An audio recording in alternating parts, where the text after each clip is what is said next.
ಎಷ್ಟು ಚಂದವಿದೆ ನೋಡಿ. ಅಲಕ್ಷಿತ ಸ್ವೈರವಧೂತ ವೇಷ ವ್ರತಾನಿ ಚೇರೇ ಹರಿತೋಷಣಾನಿ.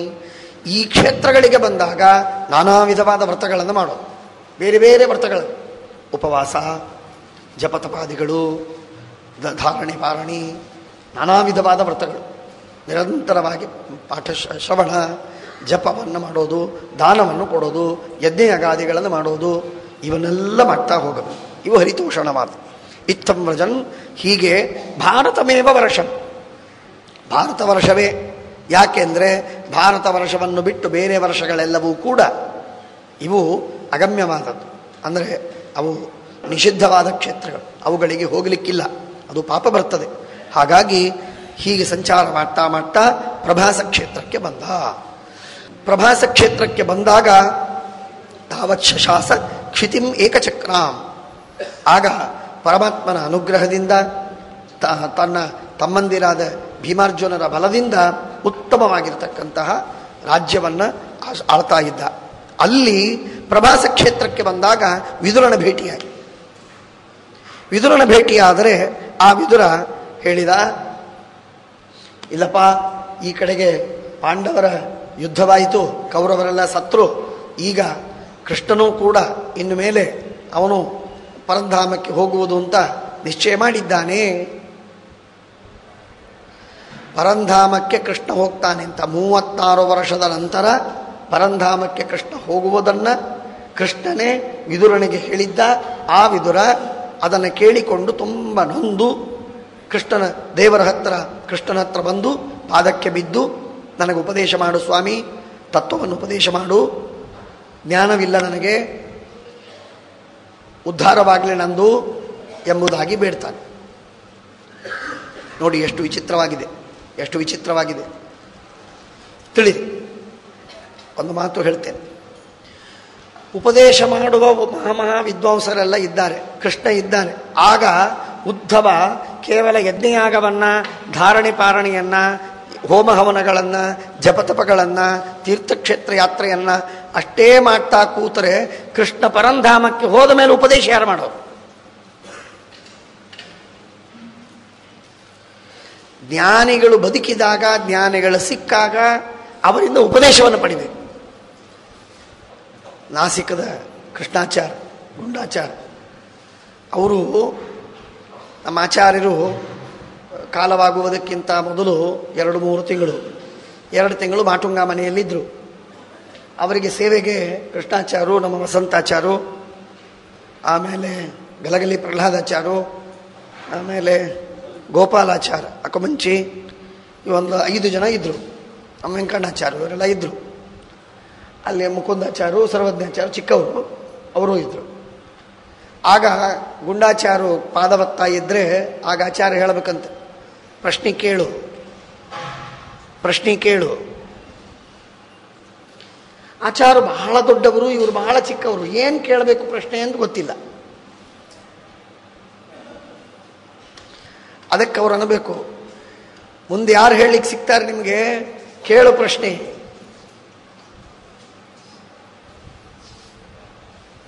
ಮುಂದೆ ಯಾರು ಹೇಳ್ತಾರೆ ನಿಮಗೆ, ಕೇಳು ಪ್ರಶ್ನೆ, ಕೇಳು, ನಾ ಹೇಳ್ತೀನಿ. ಕಂಠತಃ ಇದನ್ನು ಹೇಳಿದರಂತೆ ಆಚಾರ್ಯರು. 10 ಸಲ ಹೇಳಿದ್ರಂತೆ.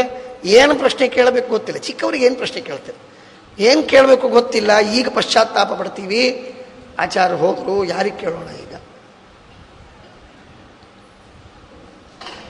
ಆದ್ದರಿಂದ ಜ್ಞಾನಿಗಳಿದ್ದಾಗ ಮೊದಲು ಅವರಿಂದ ಗಳಿಸಬೇಕಾದದ್ದನ್ನು ಗಳಿಸಬೇಕು. ಒಂದು ವಿಷಯ ತಿಳ್ಕೊರಿ, ಭಾಗವತ, ಶ್ರೀಮನ್ಯಾಯ ಸುಧಾ, ತತ್ವಪ್ರಕಾಶಿಕ, ಸರ್ವಮೂಲ, ವ್ಯಾಸತ್ರಯ ಇವುಗಳನ್ನು, ಮಹಾಭಾರತ, ಉಪನಿಷತ್ತು ಇತ್ಯಾದಿಗಳನ್ನು ಅಧ್ಯಯನ ಮಾಡ್ತಾ ಬಿಟ್ಟು ಬರೀ ರಾಮ ರಾಮ ರಾಮ ರಾಮ ರಾಮ ರಾಮ ರಾಮ ರಾಮ ರಾಮ ಅಂತ ನಾನು 24 ಗಂಟೆ ನಾಮಸ್ಮರಣೆ ಮಾಡಬೇಕೇನೋ? ಅದಕ್ಕೂ ಉತ್ತಮವಾದ ಅಷ್ಟಮಹಾಮಂತ್ರಾದಿಗಳನ್ನು, ಗಾಯತ್ರಿ ಮಂತ್ರಾದಿಗಳನ್ನು ಜಪ ಮಾಡಬೇಕೇನೋ? ಅಥವಾ ಶಾಸ್ತ್ರವನ್ನು ಓದಬೇಕು?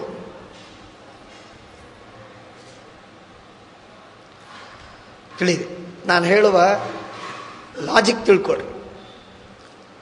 ಬ್ರಾಹ್ಮಣರಾಗಿದ್ದೇವೆ, ಉಪನಯನವಾಗಿದೆ, ಅಧಿಕಾರವಿದೆ, ನಮಗೆ ದುರಾಚಾರಿಗಳಲ್ಲ, ಶಾಸ್ತ್ರವನ್ನು ಓದುವ ಅಧಿಕಾರವಿದೆ ಅಂದ ಮೇಲೆ ಶಾಸ್ತ್ರವನ್ನೇ ಓದಬೇಕು. ಯಾವಾಗ ಬುದ್ಧಿ ಇಲ್ಲ, ಬುದ್ಧಿ ಇಲ್ಲದ ಜನ್ಮ ಬರ್ತದೆ, ಅಧಿಕಾರವಿದ್ದರೂ ಬುದ್ಧಿ ಇಲ್ಲದ ಜನ್ಮ ಬರ್ತದೆ, ದಡ್ಡರಾಗಿ ಹುಟ್ಟಿರ್ತೇವೆ, ಆಗ ಜಪ ಮಾಡೋಣ, ಕೇವಲ ಜಪ ಮಾಡೋಣ.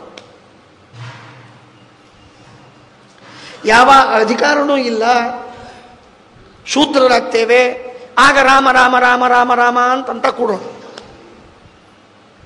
ನಾನು ಹೇಳಿದ ಮಾತು ನಿಮಗೆ ಅರ್ಥವಾಯ್ತೇನೆ? ದೇವರ ನಾಮಸ್ಮರಣೆ ಸಣ್ಣದು ಅಂತ ನಾನು ಹೇಳ್ತಾ ಇಲ್ಲ, ಅದರಲ್ಲಿ ಪೂರ್ಣ ಕಾಲ ಕಳೆದು ಬಿಡಬಾರದು. ನಾಮಸ್ಮರಣೆಗಿಂತಲೂ ಭಗವಂತನ ನಾಮವನ್ನ ಮಂತ್ರರೂಪವಾಗಿ ಅನ್ನುವುದು ಉತ್ತಮ, ಅದಕ್ಕಿಂತಲೂ ಶಾಸ್ತ್ರದ ಅಧ್ಯಯನ ಮಾಡುವುದು ಉತ್ತಮ. ಇದಕ್ಕೆ ಹೆಚ್ಚು ಪರಿಕರ ಬೇಕು. ಇಷ್ಟೆಲ್ಲ ಪರಿಕರ ಇದ್ದಾಗ ಅಡಿಗೆ ಮಾಡೋರು ಹೆಣ್ಣು ಮಕ್ಕಳು ನೋಡ್ತಿರ್ತೇವೆ, ಧಗ ಧಗ ಧಗ ಧಗ ಅಂತ ಉರಿತಿರ್ತದೆ ಕೆಂಡ, ಆಗ ಒಗ್ಗರಣೆ ಮಾಡಿ ತೆಗಿತಾರೆ, ಅದು ಶಾಂತ ಆಗ್ತದೆ, ಬೇಳೆಗಿಡುತ್ತಾರೆ, ನಡೀತದೇನು? ಹಾಗಾಗತ್ತೇನು? ನೀವು ಮಾಡ್ತೀರೇನು ಹೇಳಿ? ಕೆಂಡ ಉರಿಯುವಾಗ ಒಗ್ಗರಣೆ ಮಾಡೋದು, ಕೆಂಡ ಶಾಂತವಾಗ್ತಾ ಇರುವಾಗ ಬೇಳೆಗಿಡೋದು ಆಗುವುದಿಲ್ಲ. ಬೇಳೆ ಬೇಯಬೇಕಾದ್ರೆ ಹೆಚ್ಚು ಶ್ರಮವಿದೆ, ಅದಕ್ಕೆ ಕೆಂಡ ಹೆಚ್ಚು ಬೇಕು. ಕೆಂಡ ಇದ್ದಾಗ ಬೇಳೆ ಬೇಯಿಸಬೇಕು. ಹಾಗೆ ಗುರುಗಳಿದ್ದಾರೆ, ಬುದ್ಧಿ ಇದೆ, ಶಕ್ತಿ ಇದೆ, ಸಾಮರ್ಥ್ಯವಿದೆ, ಈಗ ಶಾಸ್ತ್ರ ಓದಬೇಕು. ಯಾವಾಗ ಬಲಹೀನರಾಗ್ತೇವೆ ಆಗ ಜಪ ಮಾಡ್ತಾ ಕೊಡೋಣ. ಏನೂ ಉಳಿಯುವುದಿಲ್ಲ, ಯಾರೇನು ಹೇಳಿದರೂ ಕೇಳಲಿಕ್ಕಾಗುವುದಿಲ್ಲ, ಎಲ್ಲ ಕೈಕಾಲೆಲ್ಲ ತಣ್ಣಗಾಗ್ತಾ ಇರ್ತದೆ, ಆಗ ರಾಮ ರಾಮ ರಾಮ ರಾಮ ರಾಮ ಅಂತ. ಕೆಂಡ ಇದ್ದಾಗ ಬೇಳೆ ಬೇಯಿಸಿರ್ಬೋದು. ನಮ್ಮ ಬೇಳೆ ಬೇಯಲಿಲ್ಲ ಅಂತಂತಿರ್ತಾರಲ್ಲ, ಹಾಗಾಗಬೇಕದು. ನಮ್ಮ ಬೇಳೆ ಬೇಯಬೇಕೀಗ. ಆದ್ದರಿಂದ ನೋಡಿ ಏನು ಹೇಳ್ತಾರೆ, ಅದಕ್ಕೆ ಸಂಸ್ಪರ್ಧೆಯ ದಗ್ಧ ಮಥಾನ ಶೋಚನ್ ಸರಸ್ವತೀಂ ಪ್ರತ್ಯಗಯ್ಯಾಯ ತೂಷ್ಣೀಂ. ಆಗ ಪ್ರತ್ಯಕ್ ಸರಸ್ವತಿ ಅಂದರೆ ಪಶ್ಚಿಮಗಾಮಿಯಾದಂತಹ ಸರಸ್ವತಿ ನದಿ, ಆ ನದಿಗೆ ಬಂದಾಗ ಅಲ್ಲಿ ತ್ರಿತ, ಉಶನ, ಮನು, ಪೃಥು, ಅಗ್ನಿ, ಅಸಿತ, ವಾಯು, ಸುದಾಸ, ಶ್ರಾದ್ದದೇವ ಅಂದರೆ ವೈವಸ್ವತ ಮನು, ಇವರೆಲ್ಲರ ಆಶ್ರಮಗಳಿವೆ. ಎಷ್ಟು ದುಃಖವಾಗ್ತದೆ.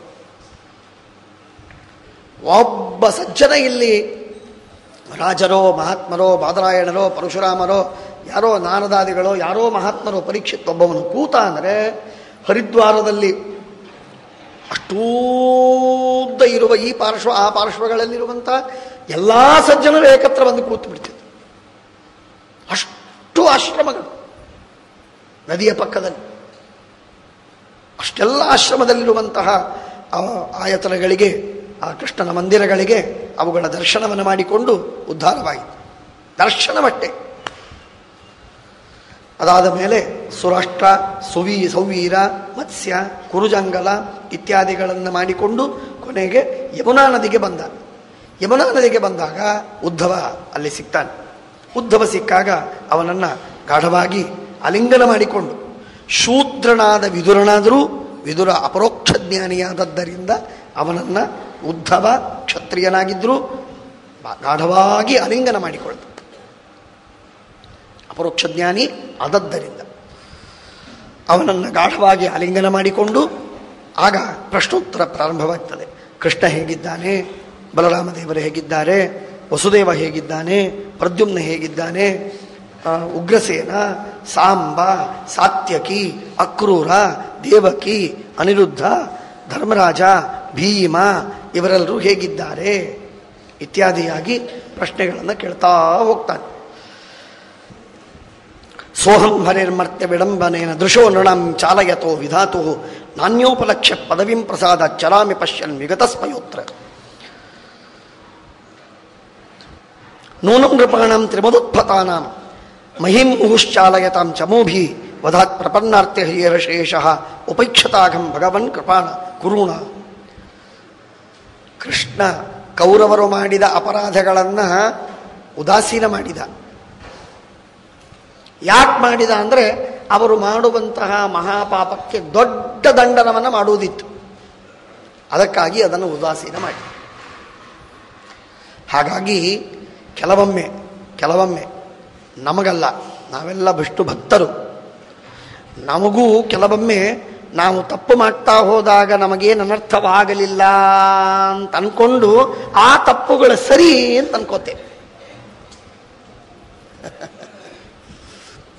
ಮಾಡಿದ ತಪ್ಪುಗಳನ್ನು ಸರಿ ಅಂತ ಅನ್ಕೋತೇವೆ. ಯಾಕೆ? ನಮಗೇನು ದೇವರ ಶಿಕ್ಷೆ ಕೊಟ್ಟಿಲ್ಲ. ನನಗೆ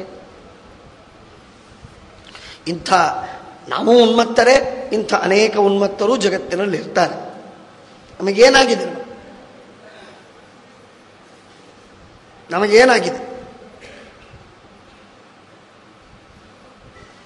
ನಿವಾಳಿಸಿ ಒಗೆದಂತಹ ಒಂದು ಲಿಂಬೆಹಣ್ಣು, ಅದನ್ನು ಯಾರೋ ಪಾನಕ ಮಾಡ್ಕೊಂಡು ಕುಡಿದನಂತೆ. ಗಣಪತಿಯನ್ನು ಹೆಂಡತಿ ಮನೆಯಲ್ಲಿ ತಂದು ಪೂಜೆ ಮಾಡಿದ್ಲಂತೆ. ಅದರ ತಲೆಯನ್ನೇ ಒಡೆದಂತೆ. ನನಗೇನಾಯ್ತೇನು ಅಂತ ಈ ಅಂಧಶ್ರದ್ಧಾ ನಿರ್ಮೂಲನದ ಹುಚ್ಚಿನ ಜನ ಏನಿದ್ದಾರೆ ಅವರೆಲ್ಲ ಹೀಗಂತಾರೆ. ಆಡಿದ ಮಾತ್ರಕ್ಕೇನಾಗುವುದಿಲ್ಲ, ಮಾಡಿದ ಮಾತ್ರಕ್ಕೇನಾಗುವುದಿಲ್ಲ. ಮಾಡುವುದು ದೇವರು, ಅದರ ದಂಡನವನ್ನು ಕಾಲಾಂತರದಲ್ಲಿ ಮಾಡ್ತಾನೆ. ಈಗ ನೀನು ಒಂದು ದಿವಸ ನೀನು ಹೋಗಿ 2 ಸೇರು ಕುಡಿದು ಬಂದರೆ ಏನು ಒಂದೇ ಕ್ಷಣಕ್ಕೇನಾಗುವುದಿಲ್ಲ. ಅದಕ್ಕಾಗೋದು ದುಷ್ಪರಿಣಾಮ ಕಾಲಾಂತರದಲ್ಲಾಗ್ತದೆ.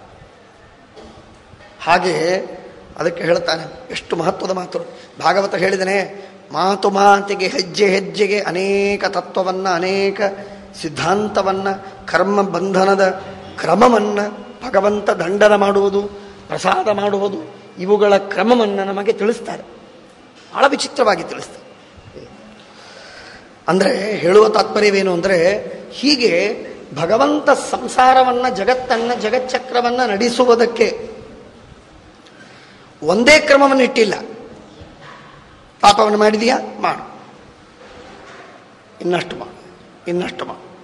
ಮಾಡು, ಕೊನೆಗೆ ಅವನನ್ನು ಹಿಡಿತಾನೆ, ದಂಡನವನ್ನು ಮಾಡ್ತಾನೆ. ಹೀಗೆ ಭಗವಂತನ ನಾನಾ ವಿಧವಾದ ಕ್ರಮವಿದೆ. ಹಾಗಾಗಿ ಆ ಕ್ರಮವನ್ನು ನಾವು ತಿಳಿಯದೆ, ನಾನು ಪಾಪ ಮಾಡಿದೆ, ನನಗೇನಾಗಲಿಲ್ಲ, ಶಾಲಿಗ್ರಾಮ ತುಳಿದೆ, ಏನಾಯ್ತು ನನಗೆ, ಏನಾಯ್ತು? ಏನಾಗಲಿಲ್ಲ. ಮೂಲರಾಮದೇವರ ಪ್ರತಿಮೆಯನ್ನು ಅಪಹಾಸ ಮಾಡಿದೆ, ತಿರಸ್ಕಾರ ಮಾಡಿದೆ, ಅದಕ್ಕೆ ಕಳಂಕ ಹಚ್ಚಿದೆ, ಏನಾಯ್ತು ನನಗೆ ಅಂದರೆ ಏನಾಗ್ತಿರ್ತದೆ? ಏನೂ ಆಗೋದಿಲ್ಲ. ಆಗೋದೆಲ್ಲ ಕೊನೆಗಾಗ್ತಿರ್ತದೆ. ತಪ್ಪು ಮಾಡಿದವರಿಗೆ ಕೂಡಲೇ ಭಗವಂತ ಶಿಕ್ಷೆ ಕೊಡ್ತಾನೆ ಅಂತೇನಿಲ್ಲ. ಕೊಡಲಿಲ್ಲ ಎಂದ ಮಾತ್ರಕ್ಕೆ ನೋಡ್ರಿ ಅವರೆಲ್ಲ ಎಷ್ಟು ಸುಖವಾಗಿ ಮೆರಿತಾ ಇದ್ದಾರೆ ಅನ್ನಬಾರದು. ಮಹಾಪಾಪದು. ಆ ಪಾಪವನ್ನು ಮಾಡಿದವರಿಗೆ ದಂಡವಾಗಿಲ್ಲ ಅಂತ ಹೇಳಿ ಅದನ್ನು ಹರ್ಷದಿಂದ ಅದನ್ನು ಉದ್ಗಾರ ತೆಗಿಬಾರದು. ಅನರ್ಥ ಸಾಧನ ಅದು. ಇದೂ ಎಚ್ಚರವನ್ನು ಕೊಡ್ತಾರೆ. ಭಾಗವತದ ಪ್ರತಿ ಶ್ಲೋಕ ನಮಗೆ ಮಾರ್ಗದರ್ಶಕವಾಗಿದ್ದೀರಿ. ಏನು ಸುಂದರ! ಇದೇನು ತತ್ವ ಅಲ್ಲ, ಏನಲ್ಲ, ಸಿದ್ಧಾಂತವಲ್ಲ, ಕಥೆಯೊಳಗೆ ಹರಟೆ ನಡೆದಾಗ ಇದು ನಡೆದದ್ದು ಮಾತು.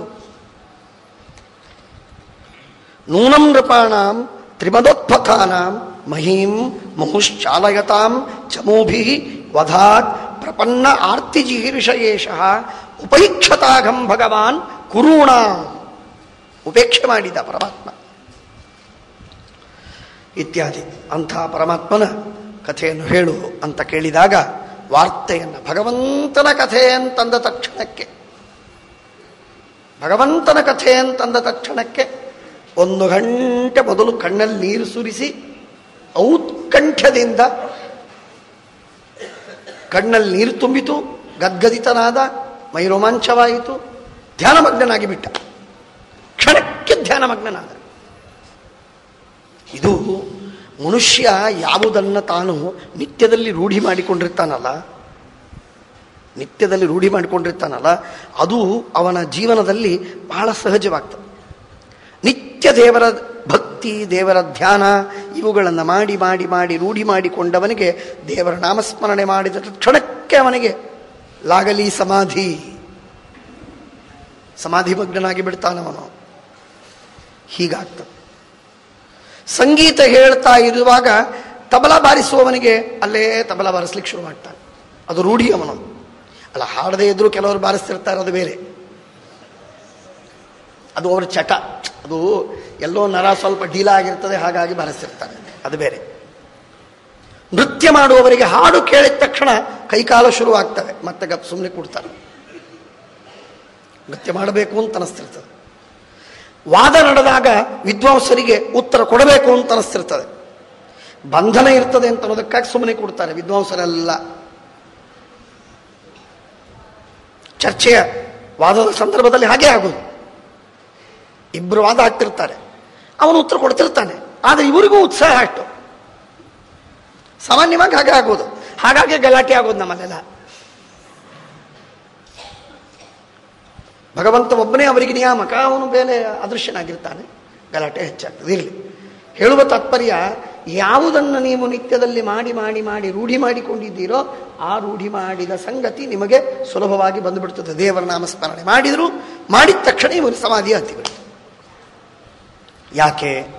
5 ವರ್ಷದ ಬಾಲಕನಾಗಿರುವಾಗಲೂ ಕೂಡ ತನ್ನ ತಾಯಿ ಬೆಳಿಗ್ಗೆ ಫಲಾಹಾರಕ್ಕೆ ಬಾರೋ, ಉಪಹಾರ ಮಾಡು ಅಂತ ಕರೆದ್ರೆ, ಕೃಷ್ಣನ ಪೂಜೆ ಆಗಿಲ್ಲ, ನಾನು ಬರುವುದಿಲ್ಲ, ಕೃಷ್ಣನ ಪೂಜೆ ಆಗಿಲ್ಲ, ನಾನು ಬರುವುದಿಲ್ಲ.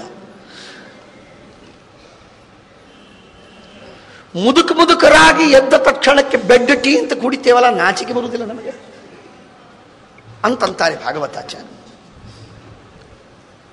ಯಃ ಪಂಚಹಾಯನೋ ಮಾತ್ರ ಪ್ರಾತರಾಶಾಯ ಯಾಚಿತ ನೈಚ್ಛತ್ತದ್ರಚಯನ್ಯಸ್ಯ ಸಪರ್ಯಾಂ ಬಾಲಲೀಲಯ. ನಿಮ್ಮ ಮಕ್ಕಳಿಗೆ ಒಂದು ನಿಯಮ ಮಾಡಿ, ಮನೆಯಲ್ಲಿ ಒಂದು ಸುಂದರವಾದ ದೊಡ್ಡ ಪ್ರತಿಮೆ ಅವರಿಗೆ ತಂದುಕೊಡಿ. ಕಾಣಿಸ್ಬೇಕು, ಚಂದ ಕಾಣಿಸ್ಬೇಕು. ಆ ಪ್ರತಿಮೆಯನ್ನು ತಂದುಕೊಡಿ. ತಂ ಬಾಲ್ಯ ಏವ ಹರಿಪೂಜಾತ್ಮಕೆ ಕರ್ಮೆ ಸ್ಮಾರ್ತೆ ಸ್ವಪುತ್ರಂ ಯೋಜಯೇತ್ ಪಿತಾ ತಂ ಬಾಲ್ಯೇ ಏವ ಪಿತ್ರಾದ್ಯಾಹ. ಬಾಲ್ಯದಲ್ಲೇನೆ, ಅದಾದ್ಮೇಲೆ ಉಪನಯನಕ್ಕಿಂತ ಮೊದಲೇನೆ ಅವನಿಗೆ ಒಂದು ಭಗವಂತನ ಪ್ರತಿಮೆಯನ್ನು ತಂದುಕೊಡಬೇಕು. ಕೃಷ್ಣನ ಪ್ರತಿಮೆಯನ್ನು, ದೊಡ್ಡ ಪ್ರತಿಮೆ, ಹನುಮಂತ ದೇವರ ಪ್ರತಿಮೆ ಕೊಡಬೇಕದ. ಕೊಟ್ಟು ಪೂಜೆ ಮಾಡಿದ್ದಕ್ಕೆ ಗಿಂಡಿ, ತಂಬಿಗೆ ಅವುಗಳನ್ನು ಕೊಟ್ಟು ಅಭಿಷೇಕ ಮಾಡು, ಪೂಜೆ ಮಾಡು, ತುಳಸಿ ಏರಿಸು, ಹೂ ಏರಿಸು, ಗಂಧತಿ ನೈವೇದ್ಯ ಮಾಡು. ಅವನು ಕುಡಿಯುವ ಹಾಲು, ಫಲಾಹಾರ ಏನು ವಿಹಿತವಾದದ್ದಿದೆಯೋ, ಬ್ರೆಡ್ ಗಿಡ್ಡು ತಿನ್ನಿಸೋದೇ ಇಲ್ಲ ನೀವು ಯಾರು. ಬ್ರೆಡ್ಡಿನ ಪ್ರಶ್ನೆಯೇ ಇಲ್ಲ, ಬಿಸ್ಕಿಟ್ಟಿನ ಪ್ರಶ್ನೆ ಇಲ್ಲ, ಚಾಕ್ಲೇಟಿನ ಪ್ರಶ್ನೆ ಇಲ್ಲ. ಅವೆಲ್ಲ ಎಲ್ಲಿ ನೀವು ತಿನ್ನಿಸ್ತೀರಿ? ಶುದ್ಧ ವೈಷ್ಣವರು ಅಂದಮೇಲೆ ಅವನಿಗೆ ಏನು ಮಾಡಿರ್ತೀರೋ ಆ ಉಪಹಾರವನ್ನು ನೈವೇದ್ಯಕ್ಕಿಡಿ, ನೈವೇದ್ಯ ಮಾಡಿಸಿ.